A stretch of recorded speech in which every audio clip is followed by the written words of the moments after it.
What's going on, everybody? We are talking trenches. It's Sunday. It's just before game time. Boom.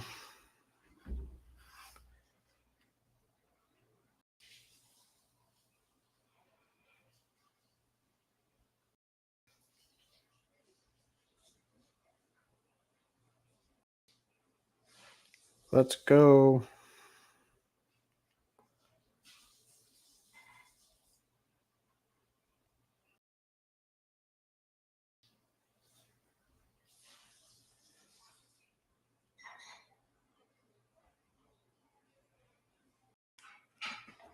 Hey, what's going on, everybody? Letting everybody know we're out there. Welcome. We're talking some football. We're doing start sits. If you want to send us the comments, you can follow the link and join us on the show. We're just doing a live update before the game starts. We're going to have some of the guys and gals from the trenches stop in and talk about their strategies this week. If you don't know, the game breaker this week is they get to lock in one of their own players at 21 points and they get to lock in an opponent's player at 21 points. So for better or worse, those players will be locked in at 21 points. Of course, the opponents don't know and they won't be able to find out until we tally up the scores live Tuesday night, 6:45 on YouTube. Don't forget to be there. Don't miss the trenches every week. Who are you guys looking at? I know some of you guys watching this Green Bay Giants game. Fantasy score is not too off the rails right now. A couple of receivers doing all right. Lazard having a nice day. Thought Doubs would do a little better, but he did not. What else do you guys have lined up for today? Who are you wondering starts and sits? We know Kamara is in. We know Julio Jones is out. A few more of those still coming down, figuring out a couple game time decisions. Who are you waiting on? Are you waiting on Thomas to find out if he's going to play for Washington? One of the intriguing starts I thought this week for quarterback was Andy Dalton. We know Winston is not out. He is going to be on the sidelines, but Dalton will get the start. I think in a super flex spot that could get you some points worth playing anyway in a super flex spot. You know, a lot of the good quarterbacks are already taken.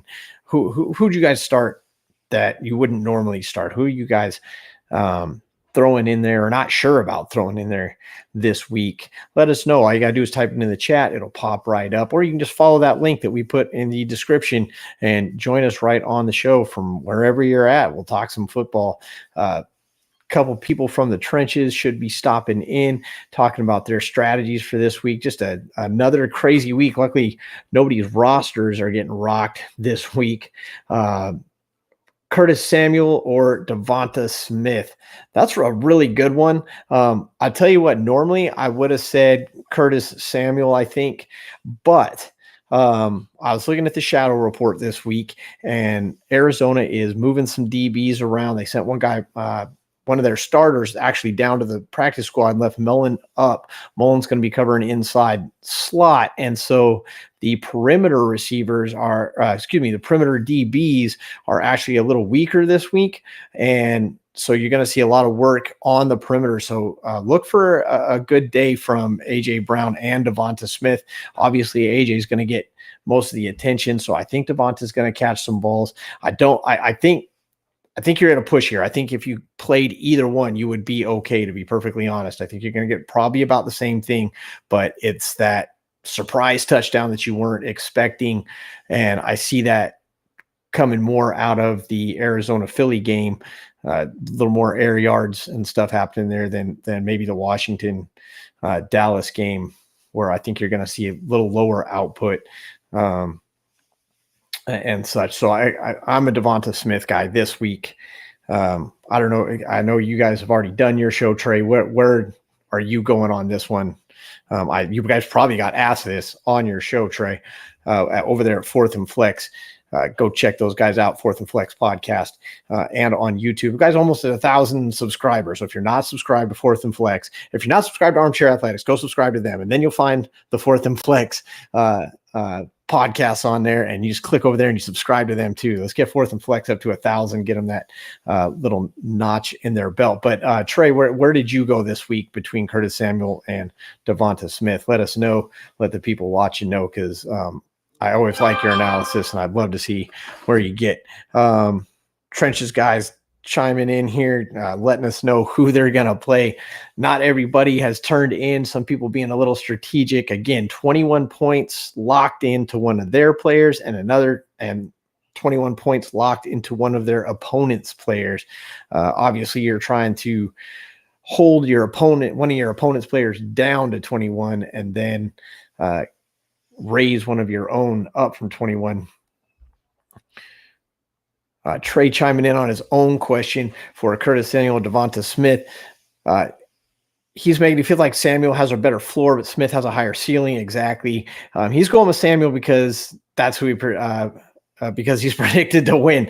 Hey, look, that's what you got to do sometimes. And Trey brings up a good point. Dotson's out, and that means more balls, more attention thrown Samuel's way, but also probably some more balls. Like I said, I'm not arguing against either one. I think both of them you're going to come out about the same on, and I suppose we'll find out at the end of the day where it all sits. But that's a great analysis with Dotson being out.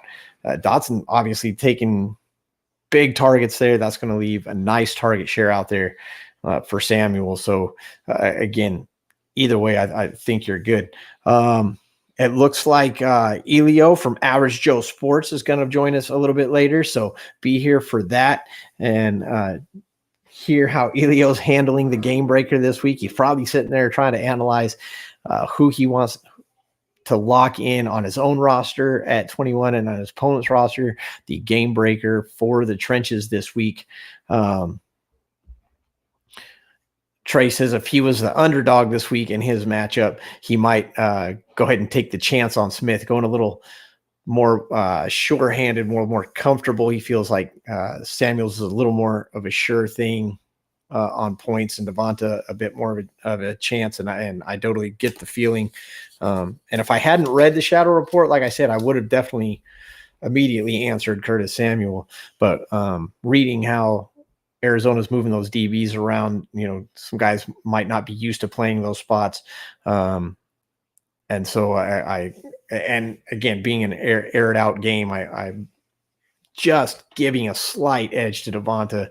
But the fact that Dotson's out, like you say, Trey, that definitely moves Samuel up in the depth chart. And so, again, great play on both. Great question. Thanks for submitting it. Appreciate that. As always, Fourth and Flex, go check them out. I got trenches guys mad at AJ Dillon right now. Mad that he's not getting utilized. AJ apparently mad, more likely mad that he didn't get utilized more in today's game. Eric over at Team Founding Fathers, PatriotSportsNow.com, Patriot Sports Radio. They have AJ Dillon. They want AJ Dillon to play. They want him to succeed. And that Green Bay game, usually you get more fantasy points all around from the London games. I had made that comment yesterday, but more focused, I think. Again, a couple of receivers, tight end. I believe it's the Giants tight end is doing well. Giants receiver, the fill-in for Shepard, doing well today. Lazard having a decent day. Cobb having a big money day. Now, if you happen to play Cobb, you're probably in a deeper league, number one, and you're glad you played him. Cobb having a great day today. Everybody else turning in something, but you're going to need some help from the rest of your team after this game, it looks like, from what I checked just before I came on. Hopefully some numbers are going through the roof a little bit in this last quarter, tied at 20 when I jumped on. Not sure of the current score right now. But if you got more start sit questions, chime in. If you got comments, if you got somebody that you just really feel like is going to have a day and you need everybody to know about it, I always say knowledge is for sharing. Put it on there. Make your statement. Be heard. Giants win, says Fourth and Flex. I'm guessing it was probably on a last drive, and that's awesome. I thought it would be a good game. and apparently it turned out that way. We got a surprise, nice surprise for you. We got Elio, Average Joe, Ballers. What's going on, Elio? Average Joe Sports. You can find him at Joe's Talk at Joe's Talk on Twitter. Got a podcast, fantastic sports podcast. Put out a little video this week talking a little bit of trash to your opponent, Nikki and Gladys over there. Love to see it, first of all. And are you hyping yourself up, or are you pretty confident? You feel pretty good this week going in? You got to go in strong, man. I mean, I'm on the 2-game losing streak. Got to shake it up. I don't care if they're the most confident and probably I think they're the highest scoring team in the league right now in the trenches, but that's the only way you get off the snide, baby. You got to start confident and positive. Even though Saquon had a really good game, I thought he was going to stay out, but it doesn't matter. I feel pretty confident this week, regardless. Yeah, Saquon kind of turning it on at the end, having a decent game, but then that fourth quarter kind of really turning it on, going for that game winner, which is kind of surprising. In a close game, you'd think you'd see a little more air yards, but that's the nice thing about Saquon is he'll catch some passes for you. And the girls over there, Nikki and Gladys, have definitely been utilizing him appropriately this season. Now, you've already decided who your 21 is going to and who you locked theirs in at. Obviously, don't say anything. We want to keep that between you and me. Was it hard to come up with it? I know I've tried to explain to the viewers that you get to lock your own player. You get to pick your player to lock in at 21 points, but for your opponent, you have to pick positions. You have to pick their RB1, their RB2, their wide receiver 1, and hope that the person you want is in that slot by the time the game starts. Are you worried about the girls switching it up, or you feel pretty good with who you picked? Their team is pretty stacked, right? So strategy has to come into play, and there's not a lot that you could do. Just kind of pick something, stick with it. I looked at their bench, and they don't have a lot of players to swap out. So I think what is there right now, it's not like they're going to swap anybody out. They have their starting lineup. For me, it was clear and cut. I waited until this morning. It was more for me figuring out, do I, try to get into their heads and see who they're going to pick, and, try not to overcomplicate it, which I didn't, based on probably what you saw when I sent you this morning. So I kind of kept it pretty straightforward. I saw that they were not going to make any last minute change because they do not have a lot on their bench. And their team is stacked, so they really don't need to make any changes. In my case, it was more about who am I going to give the 21 point to my side of the team, and from theirs, let me pick my poison because they have a lot of different. They have a lot of poison, man. They definitely have a roster over there on the trenches. Everybody, 12 teams battling out for $5,000, and I bet they wish it was just a regular league sometimes, but it is anything but. Different game breaker rules coming up every week to make this thing more challenging. Before you got here, I don't know if you saw, Trey from over at Fourth and Flex was asking. We're doing start sit questions and stuff as well, asking about Samuel or Devonta Smith. Curtis Samuel, Devontae Smith. I think McLaurin is coming back today, right? I think he's I haven't seen the entire report. I know Kamara is in, and I know Jones is out. It came out while I was hooking up, so I haven't actually got a chance to go through it. I know Dotson is out. Trey has let us know that Dotson is out, and so that obviously moves Samuel up the depth chart a little bit. And then I was saying that I read the shadow report this morning, and Arizona's moving some DBs around, and it's going to open up the outsides a little bit, which I think is good for Devonta. I'm going to go Devontae Smith. He's the second most targeted receiver in that team. So, he's we know a couple of weeks ago what he could do on the deep end routes, and I think that's what they're going to do today to expose that secondary for Arizona. So, I think it's going to be a decent Devontae Smith day today. Do you think one has the edge? I was saying it's kind of a coin flip. It's kind of a push. I think you're going to get a similar performance out of either of them, and we'll find out if one of them gets that second or third touchdown that nobody was expecting at the end of the day. But do you see one as having a better, a higher advantage play? I know we're asking the question start or sit, but Curtis Samuel has that Debo 0.5 look to him. You know what I'm saying? Because he could also do that sweep handoff, and he also runs. Not as much as Debo Samuel, but I think that's where maybe the edge, if you want to take it into concept to start. But I think that I would definitely got to go with the better quarterback. I know Wentz has been throwing it a lot this year and stuff like that, but again, the Cardinals don't scare me secondary. Yeah. You know what I mean? Yeah. So I think it's a bounce back game for Jalen Hurts from last week. But, even though he didn't lose, he didn't have a typical, he had back-to-back 300-yard games. He looked very back to normal on the passing side. I think he's going to go back to probably getting a lot more yards this game, and I think Devontae is going to benefit from that. AJ's going to get all the targets, but I think it's going to benefit like he did a couple of weeks ago where he blew up. We know you have, besides being on the trenches, besides being just a top competitor within this 12, and everybody's really competing at a high level this year on the trenches over at the armchairathletics.com. We know you have a show, Average Joe Sports Talk, Average Ballers being your team. You can contact Elio at Joe's Talk on Twitter.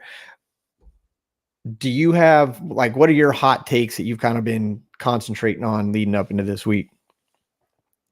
This week, it's funny. I haven't looked at even the matchups yet this week to kind of figure out what I want to do. Again, my hot takes right now. I'm going to take you one now. I can't believe that the Giants won. I can't believe they won, but that Daniel Jones drove them, all right, to a drive without Saquon, and he looked like the quarterback that the team drafted, that they wanted to draft, right? Today. Mm-hmm. That nice 2-minute drill, West Coast offense, if you will, just taking control and driving it, and not as mobile because he's hurt, and still, like you said, looking like the quarterback, the passer, if you will, that they kind of wanted, right? Yeah, exactly. And again, no wide receivers. Tony's out. Galladay's been out to lunch all year long, even though he's out today again. Of course, Sterling Shepard's out for the year. Wandale Robinson hasn't even suited up yet. I mean, these are all the weapons. They're not like A.J. Brown. They're not, these big-time receivers. They're not Jefferson, but they're your starting receivers. And he did it with 2 tight ends there today, all right? Nobody knows who the hell he is, all right? And he threw 2 touchdowns to him. So and no turnovers, which is my biggest thing with Danny Dimes. He cuffs it up. He makes those bonehead plays. But today he looked like that quarterback, which we saw a glimpse of in his rookie season when he came in for Eli Manning, So that impressed me the most today so far, early on in the day, baby, from London. And so that tells us don't play him next week because he used up his good week for the month. When you, throughout the trenches competition, of course, rosters have been just completely dismantled, annihilated. This week being the first week that we don't have players going back, getting ripped off your team. Last week's game breaker, I felt was really challenging. Which week has been the most challenging so far with the trenches? Honestly, I think it was for me. It was probably week 2, man, because I let my guard down. Week 2 was the one with the was it week 3? Yeah, week 3 was the one that we had to choose a player. And the secret player, yeah. Last week's game breaker, bench points only. You had to create your roster on your bench. You have 5 roster spots instead of using the normal 9. The 5 players on your bench, and then you got 1 player from up top that you weren't able to fit on your bench, if you will. 1 secret player, we called it. So you're essentially playing with 6 players, and your opponent didn't know who that other player was, and you felt like you picked the wrong player. Yeah, well, week 3, no, I'm talking about week 3 when we had to, if your player didn't meet projection, your opponent can kick them out. That's okay. Because I bench everybody. I bench Hurst. I bench I think I let A.J. Brown start. I bench a lot of players that if I would have started them all, it didn't matter what was going to happen. It was going to be a clear-cut win. And it became down to be close. The whole, me and Jordan, we're boys, man. But, we had the whole thing going back and forth. And we had the backstabbing. We had the now infamous backstabbing on the trenches. Head-to-head matchups. If you lost your head-to-head matchup, you lost your player. A lot of guys trying to make deals like I'll kick off your kicker if you kick off my kicker or something like that. Elio had a deal done. It was inked. There's a signature on it. And Jordan at Showtime pissed all over their contract, and Elio paid the price. Look, again, I put some onus on myself, not so far from being gullible, which, right now Brooklyn is calling saying, dude, we got to take your street card out because you fell for it, right? And at the same time, if I would have gone just like, let's play mano a mano, like kind of he texted at the beginning and just put everybody on there and forget about that, trying to save some players, it would have been like a 20-point victory, regardless of who we were taking out. You know what I mean? So I put myself in that position, never again. So there you go. We're talking trenches. We're talking start sits for this week. We're taking your questions. If you have them, throw them out there. And if you want to be on the show, the link is in the description. Just click the link and you can come talk football with us. For before the games start. What do we got? We got about 20 minutes, 25 minutes before games really start. You know what's funny? We got about 20 minutes before games start, and all the trenches contestants have not turned in their stuff. They're all waiting to see how the opponents fill the rosters and if they move people around and stuff like that. So I know at like 1 o'clock, I'm going to get about 30 texts from people talking about it. But I think it's funny that people haven't done that yet. Because if you haven't set your lineup, if you haven't put your people in there, then your opponent probably hasn't picked what position they're going to assign the 21 points to. If they have, and the player they want is not in that slot, they're just going to text me and tell me, no, I want to change the thing. So it really just kind of makes more sense to have your roster up. Maybe try and make a last minute change. Once the games start, people won't be able to move people around, but, it's right. If you pick a player and the game starts, right, that's it. You're locked in. That's it. Yeah, you're locked in. We got Andrew and Kate tailgating the San Francisco Carolina game. They're gonna try and get in. All right. He's afraid he's going to be too loud. I'm just letting him know. I say go for it. We'll see if we get them on. It'd be nice to see. I'm going to be out for about 10 more minutes because then I got to get downstairs and kick the whole family out of the living room. I need my 85-inch screen back. All right. That's right. You need to put the feet up and see how the path to $5,000 I've been up at 7:30 like every Sunday. You know what I mean? I get mass out of the way and then I come back in. I do my shopping. Today's raining, so I didn't do any shopping to get ready for it. But I got to get ready for my, I got to do my sausages, my wings. I got a lot of shit going on. And 10 more minutes. So. Like I said, start sit questions. Tell us how you're preparing for your Sunday. That's cool. I like that. Are you worried about this week in the trenches? Because you are going against the top, like you said, one of the top scoring teams. And I don't mean worried like you're afraid of them. But do you feel because the game breaker, you're not going to lose anybody off your roster and stuff like that? It's just more kind of a head-to-head matchup, and you just happen to draw, one of, if not the top team in the league. Is this like an oh crap moment, or do you just not really care who you're playing because it's going to play out anyway? I'm never scared of whoever I play, right? Sure.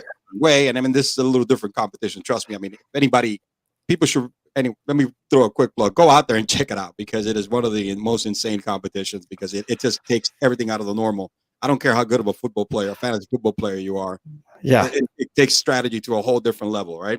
Anyway. As a co-creator of it, we never thought it was going to be like this. But anyway, go ahead. But anyway, going to my matchup, look, on paper, and they have the better team. And I'm hurting right now. Swift has been out for a couple of weeks. All right. Bateman is out today, even though he's been struggling. But I'm thinking, hey, he's going to get back soon. So right now I have to put some other players in order to kind of make up the slack. But we know my studs are Eckler, Hurts, and Brown. I think I'm going to get what I'm going to get from them, regardless of Eckler playing Cleveland today, because trust me, he's been targeted more than any other receiver. So okay. And Cleveland giving up decent amount of points to running backs. They have, and Eckler is a guy that again is going to kill you with his legs. He's going to from the handoff, or also if he gets also from the reception side. My biggest questions is again, we got Harris starting. You're right. Breaking out. Yeah, no, I was going to say it'll be cool to kind of see Eckler and Chubb in the same game because they operate a lot the same. Well, look, they got the upper hand. I want to St. Brown to be out, who they have, and unfortunately he's active. But I'm thinking maybe I'm going to have the bad St. Brown game. The sun god is a little hobbled, so hopefully, right. He won't be able to get 8 receptions and 95 yards and 2 touchdowns like he's been getting. Cooper going against Dallas, I'm thinking Diggs gonna D him up, man, and hopefully he doesn't, or that Dallas secondary who's nasty can, make him have one of his worst games of the year. Diggs did have decent success against them last year. So, yeah, I mean, those are the hopeful factors, right? I forget about Saquon. Saquon started really bad. Everything was going according to plan until that. 22 points out of Saquon today. Like you said, just kind of pulling it out at the end there, and really just kind of, I don't want to say being sneaky, being consistent throughout the whole game. Just a little bit here, kind of Walmarted it, I like to say. You go into Walmart, you grab $2 here, you grab $3 there, and next thing you walk out and you got a $150 bill. Saquon kind of doing the same thing all day. He did have one rush that was over 40 yards, but other than that, just kind of, nickel and diming it, pun intended, with Danny Dimes there to 22 points. Next thing you know, he's got 22 points at the end of the game. He did a lot better than, they were stacking that box. They knew that was going to happen. So it was going to force Daniel Jones to actually beat them with his arm, and he did today. So it backfired on him, which is the right game plan. I would have done the same thing if I'm the head coach, right? I think anybody does that with Danny Dimes because he's not the pure passer. He's not the consistent passer that you want. But like you said, without the big names there, he did what had to be done, I guess. No, exactly. But yeah, no, my team, Gladys's team and Nikki's team, what is this? I know. Now I forgot their name after making that smack. Stealing balls, killing giants. Killing giants. I'm hoping they're not gonna, steal my balls or kick my balls or whatever the case may be today. So I'm hoping that I'm gonna pull it off. I'm hoping today my guys are gonna match their players. So it's not a head-to-head day, but you bring up a great point. I mean, you got Hurts versus Mahomes. I'm starting with your team, of course. Hurts versus Mahomes. That's a nice head-to-head right there. Eckler versus Barkley. I like that. Harris, Damian Harris and Chase Edmonds. I think that's a good head-to-head. AJ versus Kirk. I guess this would be the offset, right? Drake London versus Cooper Kupp. But like you said, you got Diggs D'ing up Cup today. Everett versus Njoku, ETN versus St. Brown, Suckup versus McPherson, Titans. Great matchup this week. Titans v Jaguars. So even on the advantage seat, they have an advantage because of Cup right now. But other than that, it's pretty even going across. And all you really need to do is have somebody step up to cover that spread. And I really think this might come down to the 21 points, depending on what you guys chose to do with your game breaker this week. On my end, I hope so. On their end, I know they don't want to. So you guys are both you guys like to come out with big points on top. That for sure.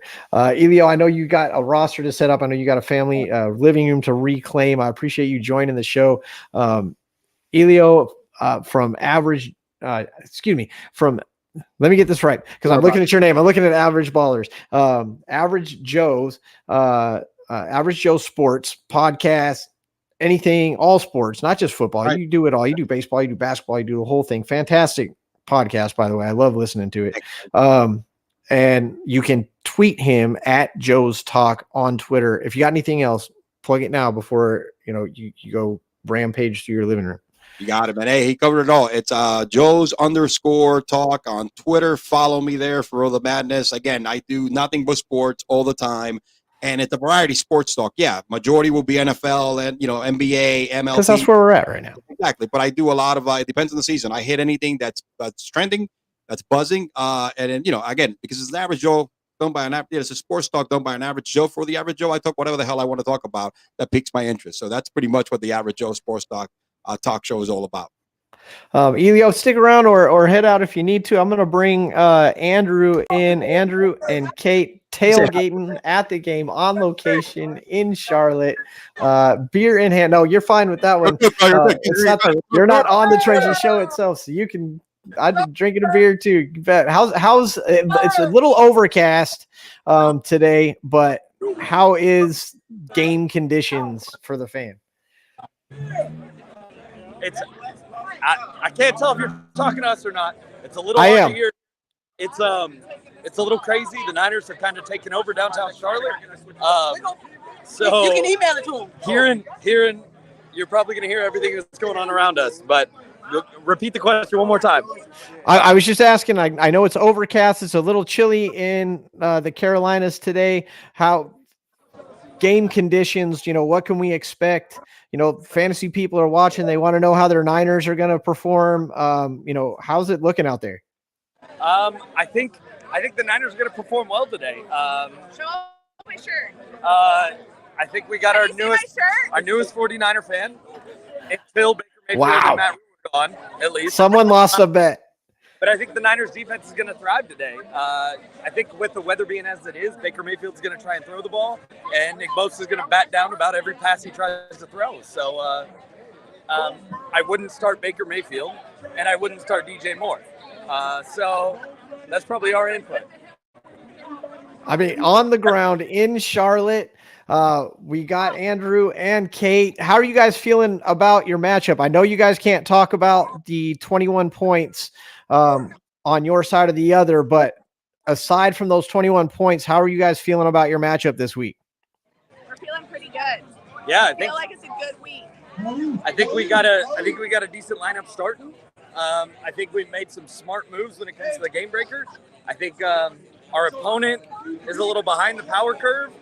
He hasn't been doing so hot so well, and I'm hoping that trend continues. Who's your big money player that you're kind of counting on this week to just really has a good matchup and that you really see having a great game? It's hard to say right now, honestly. I think all of our players have a good chance against their opponents. I'm hoping Devontae Adams shows up against the Chiefs and puts up some big numbers. I'd love to see the Raiders shut down the Chiefs. So hopefully, as you can hear, the music's turning up, so we can't hang out for too long. But I do want to show you guys a little bit of the crowd, how the Niners. Yeah. Let me see if I can figure out. Hold on. Look at the red, whole sea of red out there in Charlotte. This is outside the Charlotte Stadium, folks. This is not in San Francisco, of course, and it's nothing but red there. Big following. Are you glad as a Niners fan to see Jimmy trotting out there, or were you kind of looking forward to seeing Trey when you first got these tickets? I was excited to see Trey, but I do think Jimmy was a smart decision to keep him. I absolutely think we had the best backup in the league, and I think it worked out for us. I don't know if you can tell, but I got my Jimmy G jersey on. So, and I'm repping the Niner Empire of Charlotte. I love that. But I got full faith in Jimmy. I think he can do big things for us. As long as our defense stands up, we should be good. Is that? Do you feel like it's the same way around you're in a sea of Niners fans? Is there a lot of Jimmy G talk, and you guys are glad that he's in, or is there a sense of disappointment that Trey won't be out there? It's honestly, I think it's a mix. You have a lot of faithful Niner fans that have rode with Jimmy G since he came on, but there were a lot that had a lot of faith in Trey. I think it's time to move on from Jimmy. It's kind of 50-50, honestly. But I have full faith in Jimmy to take us where we need to go, and our defense should carry us even further this year. So I think it'll be good. I know you got beer to drink. I know you got celebrations to be had, tailgating to be done. Before you and Kate go, let me get both your predictions. What's the score today? I'm going to go – I'm not going to go too high. I'm going to go 21-13. Niners, of course. What do you think? What was the question? What was the score prediction for today's game? Oh, gosh. I'm thinking 24-9. I'm not feeling too confident in my Panthers right now. Apparently, by your wardrobe, I see you're kind of shifting over to the side you think is going to win. I think you guys picked it right. I think the Niners win this game, and I think they win it by about 10 points or so. You guys have a great time. Thanks for joining us today. Go Panthers, go Niner Nation, and best of luck on the trenches in your quest for $5,000. I appreciate it, Chris. Go Niners. Take care, guys. Later. And you guys can see how they do this Tuesday live, the Trenches live. We got a few more minutes before the game starts. If you have these last minute start or sit questions, you're just not quite sure, you haven't made a decision. We'll answer those for you in these last few minutes. The Trenches, of course, live on Tuesdays. They're assigning 21 points to one player on their roster and a player on their opponent's roster. Of course, nobody knows who those players are going to be until Tuesday. Hopefully they make the right decisions. We've got, I want to thank Elio from Average Joe's for joining us. Trey from Fourth and Flex giving us some questions. David Skull from the Trenches also in here. And if you just saw Andrew and Kate on location in Charlotte, amongst a sea of Niners fans, all kind of thinking that the Niners are going to win this game. I can't argue it. I definitely think they have the better team. They travel well, and with Jimmy G behind the helm, they always have a chance, unless it's a playoff game. So, again, thank you for joining us. Go check out the Trenches and the 12's quest for $5,000. You can find us at the Armchair Athletics ! On YouTube. Go subscribe so you never miss an episode, never miss anything going on with the show. We are at Armchair Alpha on Twitter. Of course, we are the Armchair Athletics on Facebook, and you can find our website, thearmchairathletics.com. Meet the players and find all the links to all these other places that you want to go. Yards After the Catch, also live fantasy football show after the Trenches on Tuesday nights. Just a lot going on. Go check out all the contestants. They all have shows and podcasts. You got Patriot Sports Network. There's Roto Baller, 3rd and 13. Giants Rush. We got Rebel 31. I mean, we got everybody. Average Joe Sports, Adam Hull Sports. You want it, you got it. You can find it on the Trenches, or you can just come right here to the Armchair Athletics. We'll see you guys later on. Hopefully later on today. I'd love to jump in and do some live stuff, see how things are going. Thanks for joining us, and have a great fantasy Sunday. Best of luck to all of your teams and all of your players, unless you're playing against me, and I hope you get nothing but zeros. Have a great day, everybody. We'll see you guys soon. Check out the Trenches and have a safe Sunday.